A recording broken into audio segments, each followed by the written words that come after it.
Hi guys, Sean Hess here along with Billet CanAm.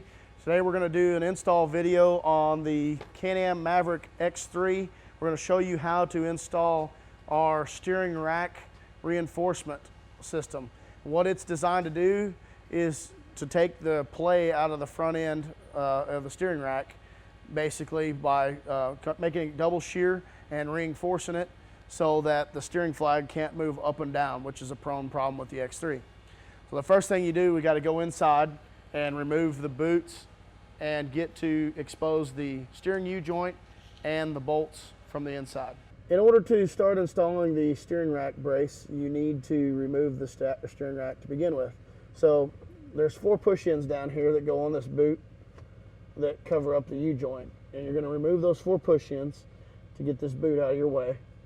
And you pull it up the way, out of the steering, up the steering shaft and get it out of the way.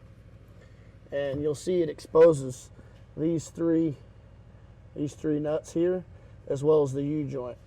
Now, when you go to remove the U-joint, you need to take note of the orientation to the steering rack. We recommend keeping the rack straight when it's in the car, the steering wheel and the rack to begin with, so you can take it apart. That way, when you put it back together, you know exactly how the U-joint lines up to the steering rack. And that's when you take this bolt out down here, okay? So we've got our car up on a hoist to make things a little bit easier for video purposes, but a lot of people are going to be doing this on the ground or on a jack, which is going to make it a little bit more difficult than what it's going to take for us. But now we'll start getting to it. So we're going to remove this bolt and these 3 bolts to start getting the rack out of the car. This actually works really good with 2 people. Okay, go ahead.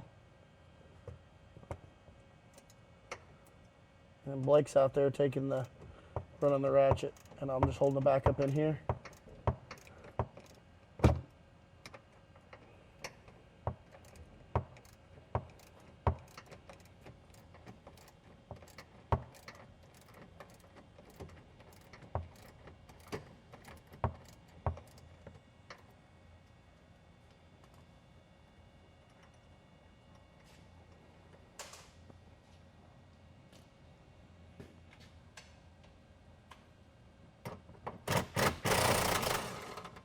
Okay, careful not to lose your nuts. We're going to loosen 3 on the steering rack. Which one are you on first, Blake? Bottom left? Yep. Okay.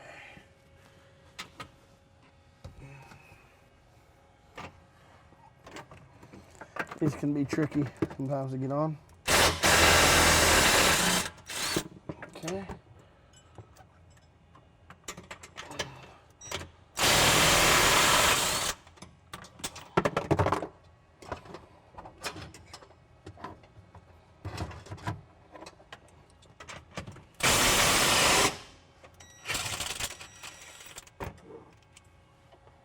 Now that we've got the nuts off of the inside and the U-joint unbolted, now we're ready to start loosening off the tie rods and the sway bar links as well as the shock so that we can start to get this rack out of the car.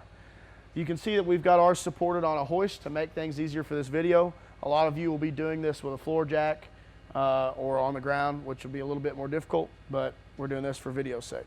So first thing we're going to do is to remove the outer tie rod. You've got to pull your cotter pin first, which Blake's doing with a pair of diagonal cutters.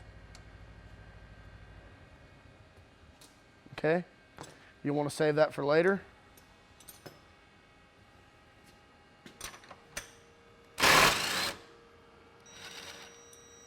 Okay. Keep all of your hardware for later use of installing. Now that you've got the tie rod out of the way, get it moved back and let's loosen the lower shock bolt and get it out of the way. And that's going to thread and let your A-arm kind of drop down. There we go. Again, save that hardware for later. You'll need it again. Okay, now we're going to loosen the sway bar off. And you're going to need a backup wrench for this.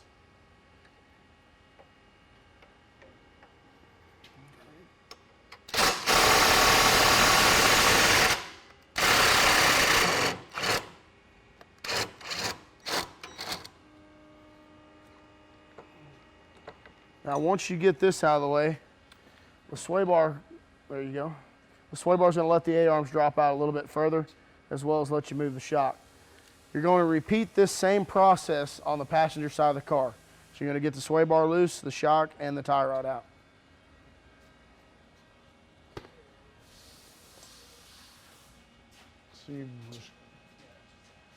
Okay, we'll just do it real quick. So now that we're on the passenger side and we remove the tie rod, the sway bar link, and the shock, we've got to remove the other two rack bolts, which is an 18 millimeter and an 18 millimeter. Okay.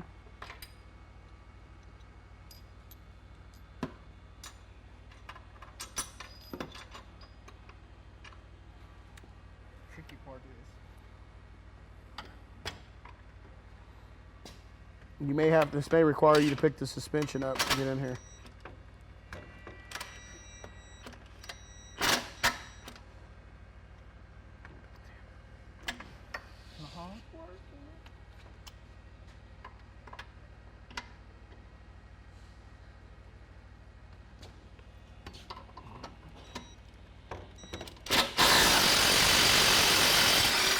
Okay.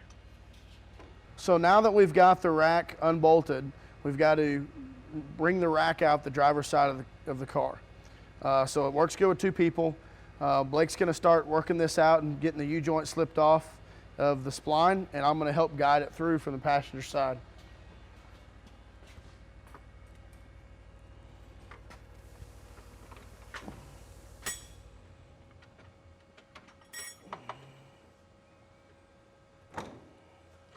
Now you'll have to make sure you get those bolts out, and you might have to move the suspension up or down to get the bolts removed.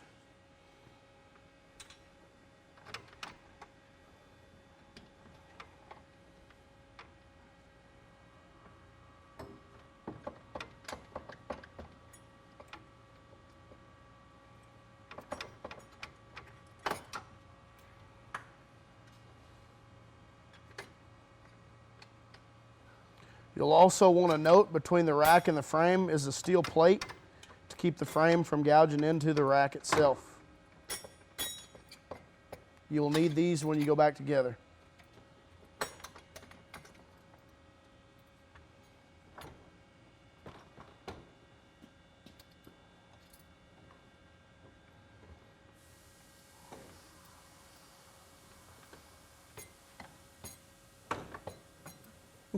Need a hand over there?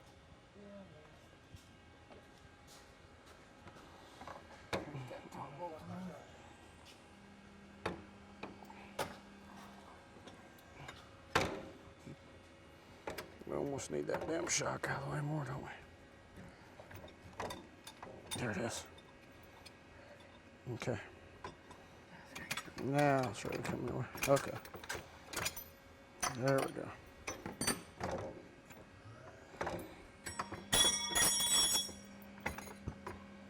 Ready, let me get over and help you guide it out. Okay.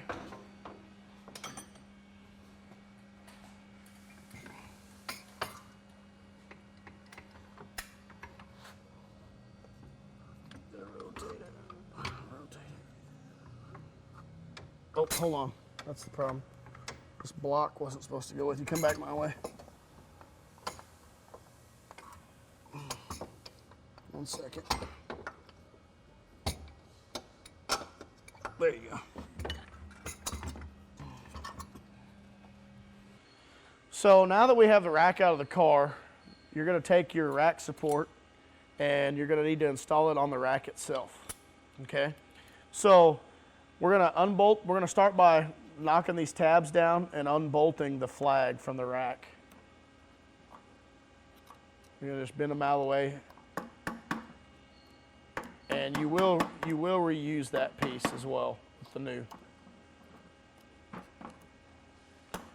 Now you'll notice that our rack has 2 different tie rods on it, and that's because we're still mocking up and testing tie rods with this car. So that's what that is. So you're gonna go ahead and unthread this flag, okay? And now that your flag's unbolted, you're gonna remove these bolts.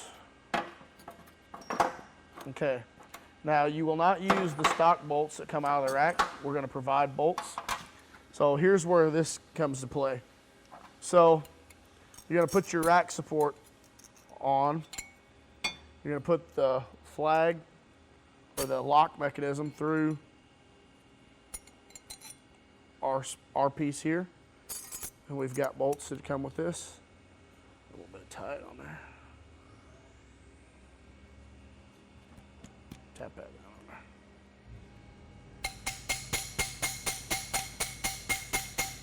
there. Anodized, make it a little tight. There it goes.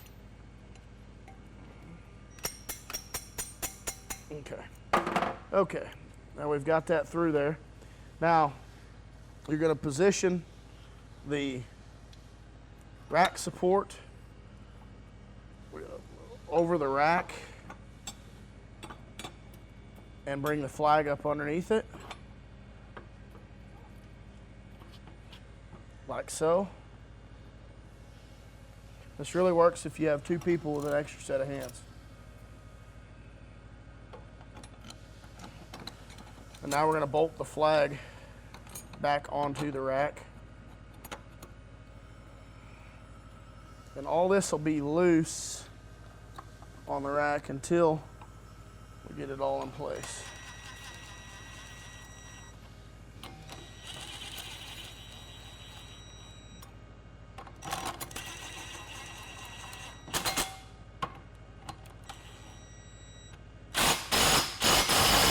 Tighten these up. Refer to the service manual for torque spec, and you're going to want to tighten those up. Okay, and don't forget to bend your lock tabs back up. Hopefully not scratch your rack all to pieces.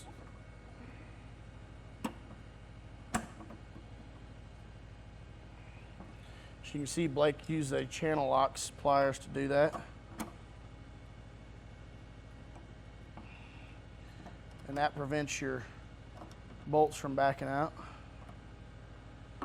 Okay, now that you've got that done, you're ready to install the rack back in the car, and we're going to provide longer bolts that go here and here, and you'll retain the factory bolts that go on this side, and of course you'll just reverse your steps of putting the rack back in the car.